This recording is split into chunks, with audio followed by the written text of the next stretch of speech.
Hello, Aries. Welcome to the Plaid Sheep Oracle.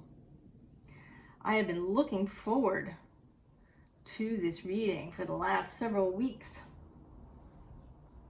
knowing that I would be doing it. As I've been saying a lot lately, I intend these readings to be timeless, but they are influenced by the time in which I do them. And today is the first of 2 new moons in Aries. It is at 0 degrees 50 arc minutes of Aries.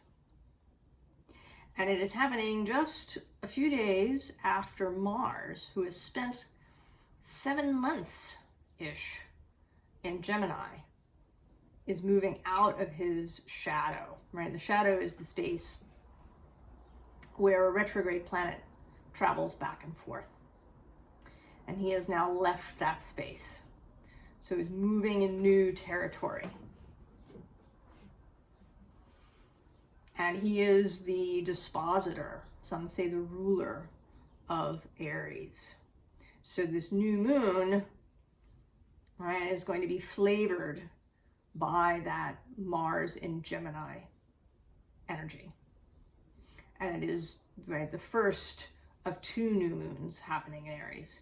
And, you know, if you are kind of in the spiritual community, if you are interested in astrology, you probably know that it's a big month, both because of those new moons and also because Saturn has moved into Pisces and will be there for almost 3 years. And Pluto is making his first little step into Aquarius. I watched a little bit of a reading by the astrologer Anne Ortley, and she called it a trailer. Right? This 2.5 month trip of Pluto in Aquarius, right, is like the a first trailer for what Pluto will be about. And astrologers have been talking a lot about the overall thing. Right, the things nationally or globally for the collective. But here on this channel, we like to focus more on the personal. And it works the same way that way too, right? What is, this is a personal trailer for you of Pluto moving through Aquarius, wherever that falls in your chart. And so there's all of this. Right, it's like a real new energy. And when I decided to do this reading, or when I got to the point of doing this reading, I didn't know if I wanted to do, right, did I want to pull a kind of overall energy card from somewhere? And there were 2 cards that were staring at me from the top of their deck. And so I took them both. And the first is this beautiful bond card. I think it's my favorite card in this Urban Crow Oracle deck. And I was drawn particularly, right, not so much to the bond of the 2 birds, but to this heart.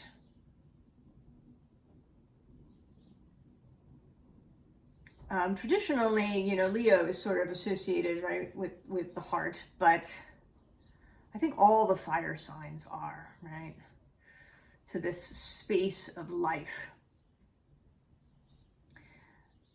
right, this miracle that beats in our chest,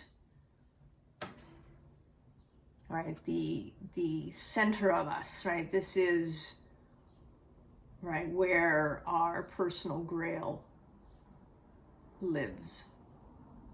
And I'm also reminded of a book about the heart by a German heart surgeon that's really beautiful. I'll put the name of it in the description. I would, if you're interested in the heart or just in sort of kind of a poetic take on the heart. And he talks about how he doesn't like these images of hearts that you see, because the heart is not, for him, just this muscle, this organ, that it's also all of the blood vessels, the whole system running right, through the whole body, right? He likens this to, you know, having a picture of a tree without its roots or its leafy crown, right? Like just the trunk.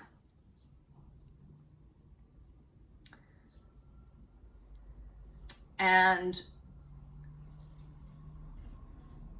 I think that that's, right, that's sort of important. It's important too, I think, with Pluto moving into Aquarius. And that movement is in this reading. So I think, you know, people have been talking about it. The last time Pluto was in Aquarius was, you know, just after or in the middle of the Revolutionary War, right? He moved into Aquarius and was there through the French Revolution. But I actually think that a slightly better comparison is the time before that, because that's when he met Saturn in Capricorn the last time in 1518, and when Luther nailed his list on the door, right? It ushered in this period where, you know, it was Catholics versus Protestants, right? There was this very clear divide, and if you were on one, you could not be on the other, right? That's familiar. And then there was the printing press, right? That printing became much more prevalent and widely available in that period, right, to common people. And I imagine that people then were having the same sorts of conversations about that, right, about books being available to everybody, as we've been having about the internet. So, right, this, you know, suddenly greater participation, right, like a stepping up of participation. And so I think Pluto's journey is going to be about that, both globally, but also for ourselves personally. How we as individuals, right? Aries is the individual. How we navigate in community. How can we do that in a way that is fulfilling for both? And the other card that came out, right, is this fairy ring card, which says portal, serendipity, and risk. And all three of those are related to this new moon space, plus this whole group of people, right? Like they seem to be, right? Are they dragging each other? Are they pulling each other in? Are they dancing? It's a little hard to know what's going on. And there may be some of all of that, right? There's probably people who are really excited to be there, right? This woman, I am wearing my red dress to do this reading, and she's in her red dress, right? So some people are probably excited, and then there may be people, right, who got pulled in. And then some people who are appalled by the whole thing.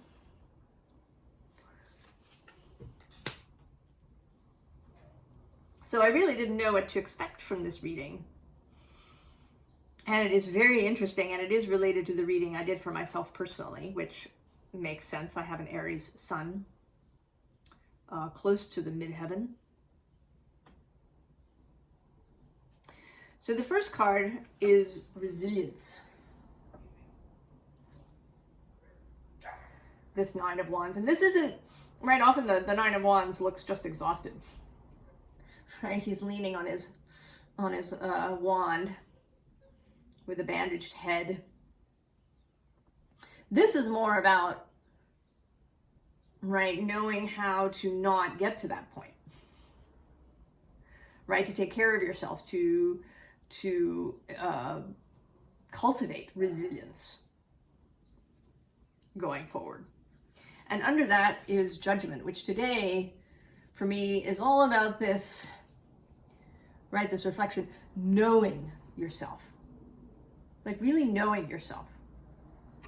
And I think that if you've been here with me on this channel, that you've been doing that work of knowing yourself, of learning about yourself, of maybe getting to the point where something triggers you, as somebody was saying, to welcoming that, right? It's like, oh, what's that? Right? If you're somebody who watches Abraham Hicks at all, right? They'll talk about how your emotions are your guidance system, right? If you're feeling angry or crappy or ashamed, or right, if you're having, you know, what feels like a negative emotion, that's information. It's information that that something is out of alignment. Right? That the thoughts that you're thinking are out of alignment. I would add that maybe, you know, you've been spending too much time in places, right, like the internet, that may send you out of alignment. So my triggers and these feelings can be information, right, that teach you about yourself and that help you to build resilience so that you're not wasting a lot of energy, right? Outrage takes energy, right? It uses up energy in your body and your mind. So, right, not doing that helps you with resilience. So we have change, not a surprise, and then the universe, right? The whole new world, the new timeline, the mutated, evolved you in your new space. And then, of course, the Chariot, movement forward, right? And a nod to the moon here, the first nod to the moon.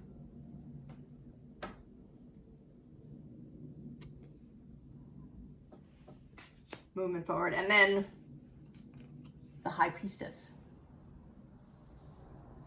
right? Intuitive knowing and comfort with the mystery, right? She's very much at ease on her throne, and the High Priestess doesn't know everything, right? She receives information from source, but she doesn't know everything, and she's comfortable with that. And perspective, right? This is the Hanged Man card in this deck. And we have this, right, this theme, right, of the two sides, the black and white. And that things are not always as they seem, and they're not always cut and dried. And here also, right, a nod to the new moon, of moon and sun together. So keeping an open mind, not getting caught up in one of these sides, right? I mean, in all of these cards, right, there's this divisional feeling, but what we want is to occupy both spaces simultaneously. To be able to hold paradox is going to be really important to Aries going forward. Because the collective, both on a large scale and your personal collective, and how you feel about it is going to get a shakeup in the next several years. And we are stepping into this new space now.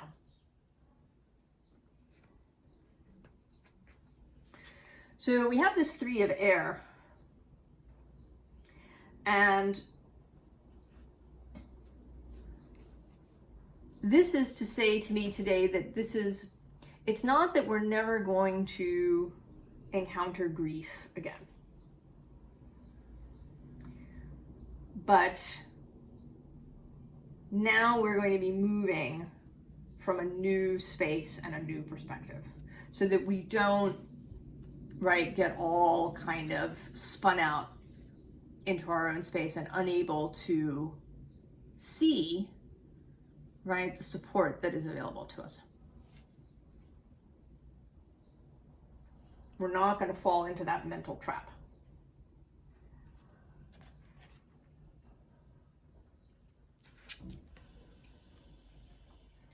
Right? And this card, right, is always for me about both about possibility and also about my personal, right, my fellowship in spirit.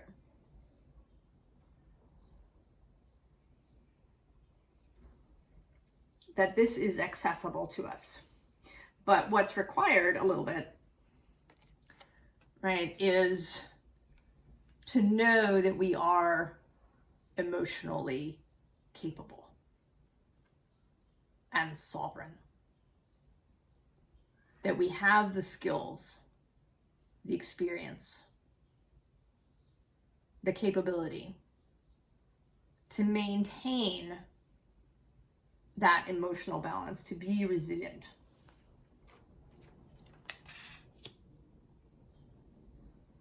Right, so we both have support, emotional support from other people, and also from our fellowship, from our guides, our angels.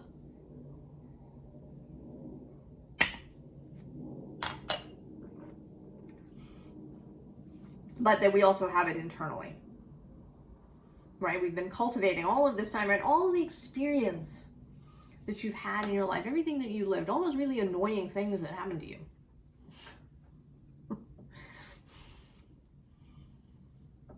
You know, maybe the right, soul-sucking jobs that you had, or really difficult co-workers, or even, you know, terrible circumstances in your early childhood and family life. That all of this contributes to your resilience, to your capability, to your knowledge and experience and wisdom.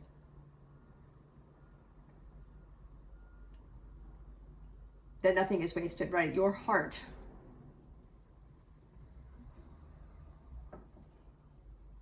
can synthesize all that stuff, right? Your heart is an alchemist, if you will allow it to be.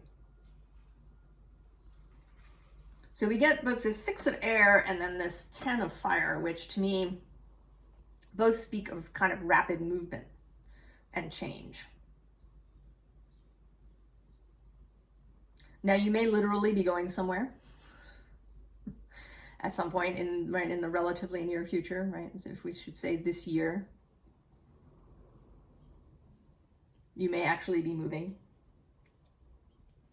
You may be moving jobs.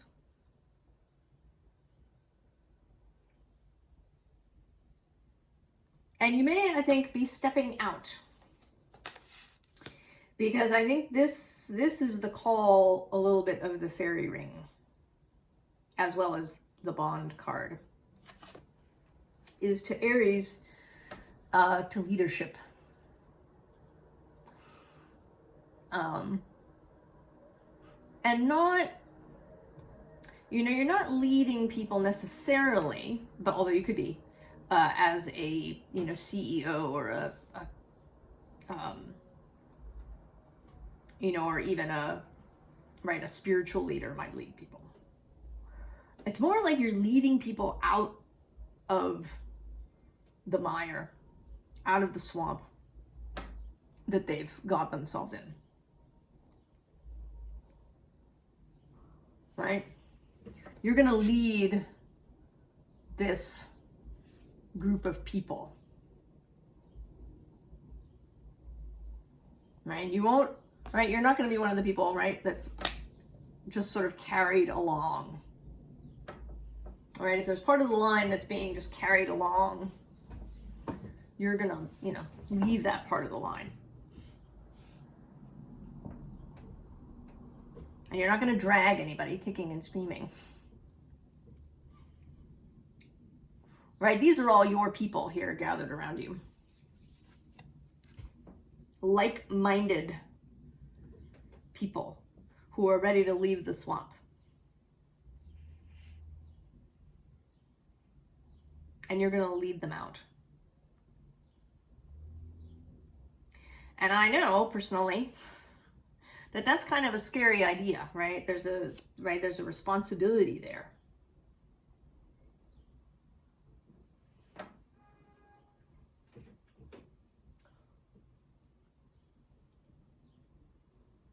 But, I mean, I think somebody has to do it.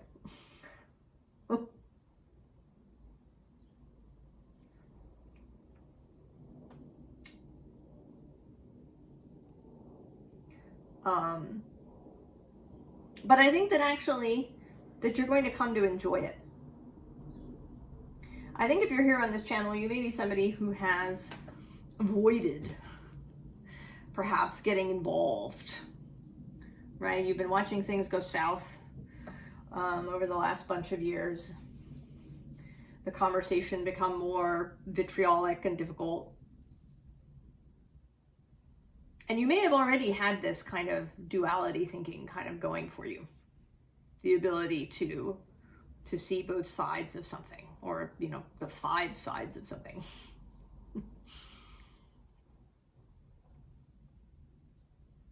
And now that's really going to be important, because people are going to need it.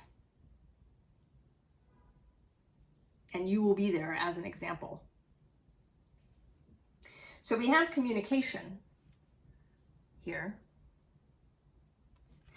And then I was just sort of realizing that these cards came out slightly, authority, change, belief.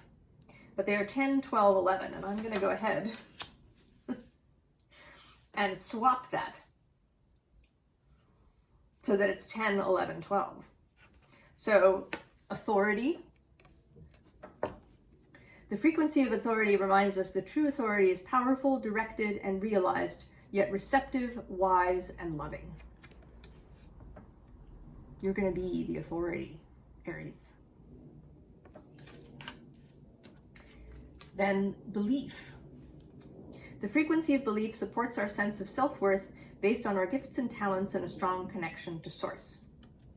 So you're going to believe not only in yourself, but in other people. Right? This is really,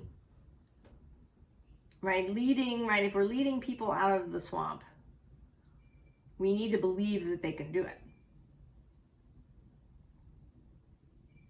That everybody who chooses to follow is capable of doing so. Right? That they are whole and ready to go. And that you, right, are capable of being in the front of the line. And then change. The frequency of change supports our ability to gracefully dance with the forever changing nature of reality, both inward and outward, so that we can appreciate the sweet release of the old and the birth of the new. I think that speaks for itself. So now is the, right, is sort of the rub of this, which is this 5 of Wands. And this is not you, Aries. This is, right, this is the environment. It may be particular people, right, who are losing their heads to outrage, to rage, to anger.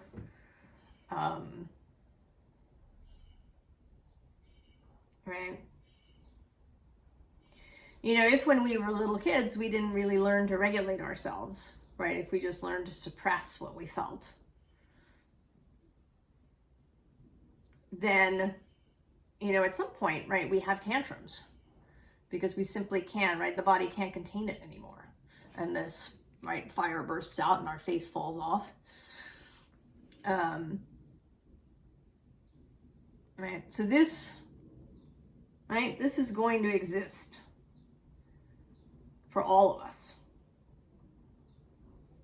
And certainly for anybody that chooses kind of to be in the lead, not because you're telling anybody what to do, but because your example is going to be different, right? You're not going to be towing the cultural, societal line, right? You're going to be off over here doing your own thing and welcoming anybody that wants to join you. And that can upset people. Sometimes I think it's even more upsetting than actually a direct challenge. Because at least people know how to respond to that, right? If somebody shows up at their door and is yelling at them, they know how to respond to that. But if somebody's simply living in a completely different way, right, in the house across the street, right, it can be hard, right? That can create real discomfort in people because they don't know what to do with you. So this is a thing. There is risk to this journey. You know, the answer is right, the 9 of Pentacles. Personal resource sovereignty, knowing your own worth, knowing that there is enough for you and for everybody. Being able to give and receive equally well with grace.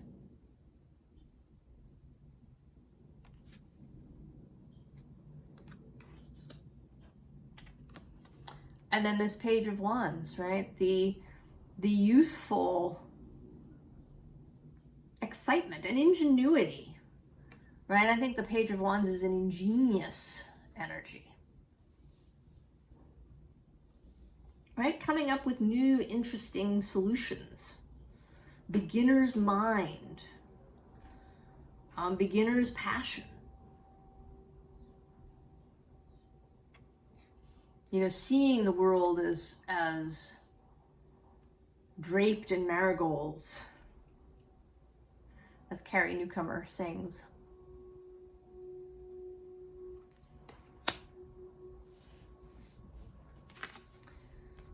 And then this procession card, right? This is how you lead. Right? Who wouldn't follow her? I would follow her, right? She's so joyful, rushing through the water. Right? Heart completely open to the sky. Body filled with breath and light.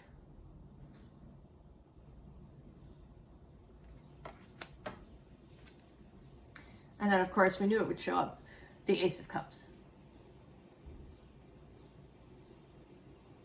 Accepting the cup. Whatever that means for you. And I know that's maddeningly vague, but I really, right, I don't know. I know what accepting the cup from Source means to me. It took me a long time to figure it out, right? Or to kind of allow myself to believe what I thought the answer was.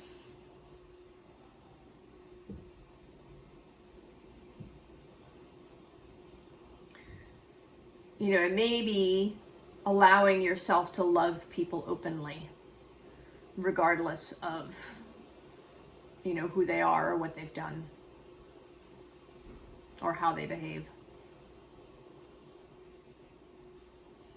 It may be loving yourself. It may be accepting that you have some real skill or talent in some area.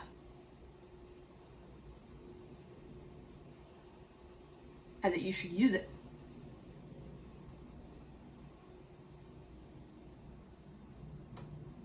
So I don't know, right? This is an inquiry for you in your, either in your personal space, your own personal divinatory practice, if you have one, or meditative practice. Or if you go and have, you know, a private reading with somebody that's just about you. To figure out, right, what does Spirit want you? What is Source? What nourishment? What ambrosia, nectar does Source want you to drink deeply?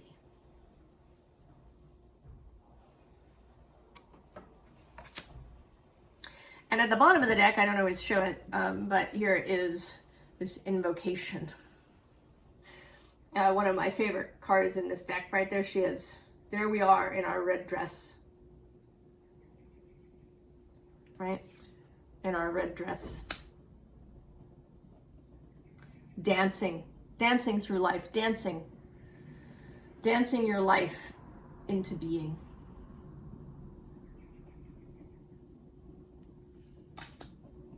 So the advice is a little anticlimactic. The underlying is the King of Pentacles, and right under him is the Queen of Swords, and under her is the Ten of Swords. And then we have the King of Swords and the Four. And I'm gonna, right, this immediately made me think of the first line of a Rudyard Kipling poem that starts, "If you can keep your head while all about you are losing theirs."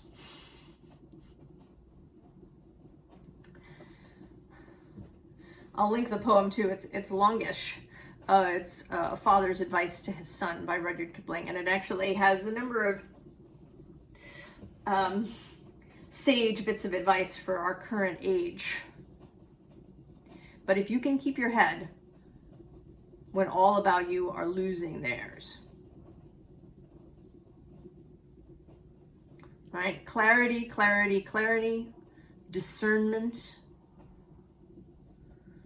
retreating when that is appropriate, right, with this Four of Swords. Keeping your own counsel. Listening, both with openness and with discernment.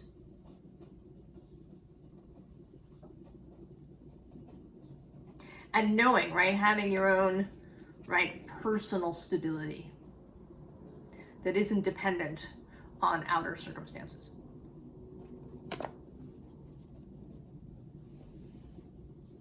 Right, because this, right, this change is coming.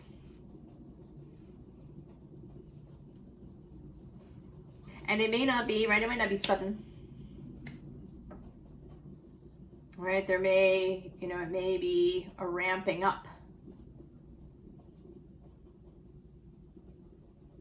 of things. It could take time for change to really get rolling. But I think that we are in for change. And that some things that come up may be frightening or disconcerting.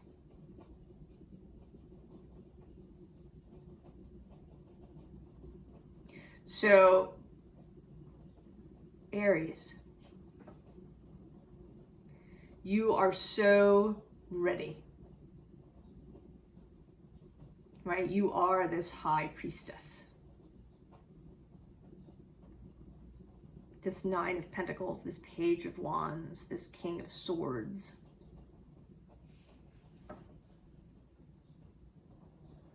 You have the experience, the wisdom,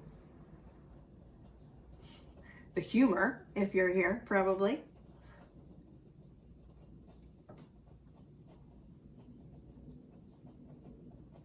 To do this. Right? The only thing, right, that you need to show up with, right, is willingness. The willingness to follow your heart's call. And, you know, the scope, right, of this work will vary on everybody, right? There might be somebody here who's going to do this on a, you know, national or global scale. And there may be people here for whom it's really about, you know, their intimate family unit. Or maybe their place of work. Right? Because certainly many places of work need to be let out of the swamp.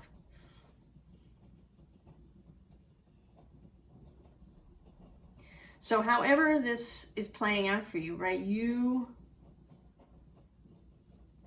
embodying, actually, in a way, the ideal of Aquarius. The ideal of a space where the individual matters and the community matters.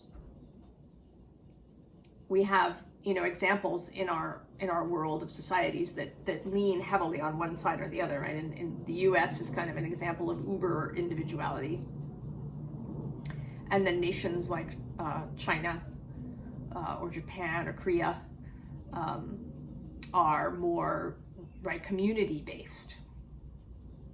And both of these systems, when it's too far to either end of the spectrum, have issues. Right? There is real, harm possible to people in both systems. Real suffering that can exist in both places. And, right, I think what we're aiming for, right, is to come to a place where we can honor both sides, where you can really be an individual and that won't scare the crap out of the collective,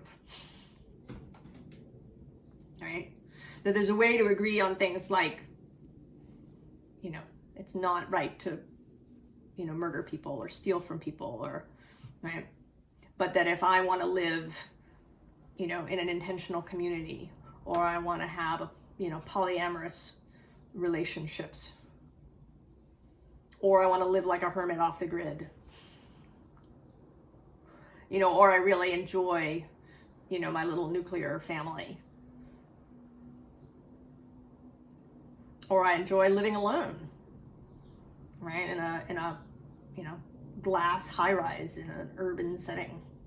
That all of these ways of being can be honored and respected, and that it won't threaten the integrity of the group. That we can all, agree on certain values.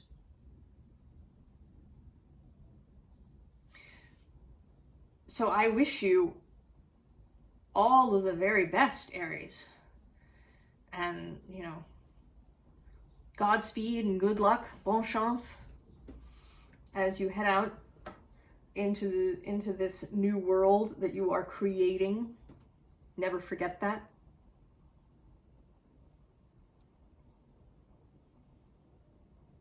And we'll see where this goes as our readings continue. So I will see you next time. So long, Aries.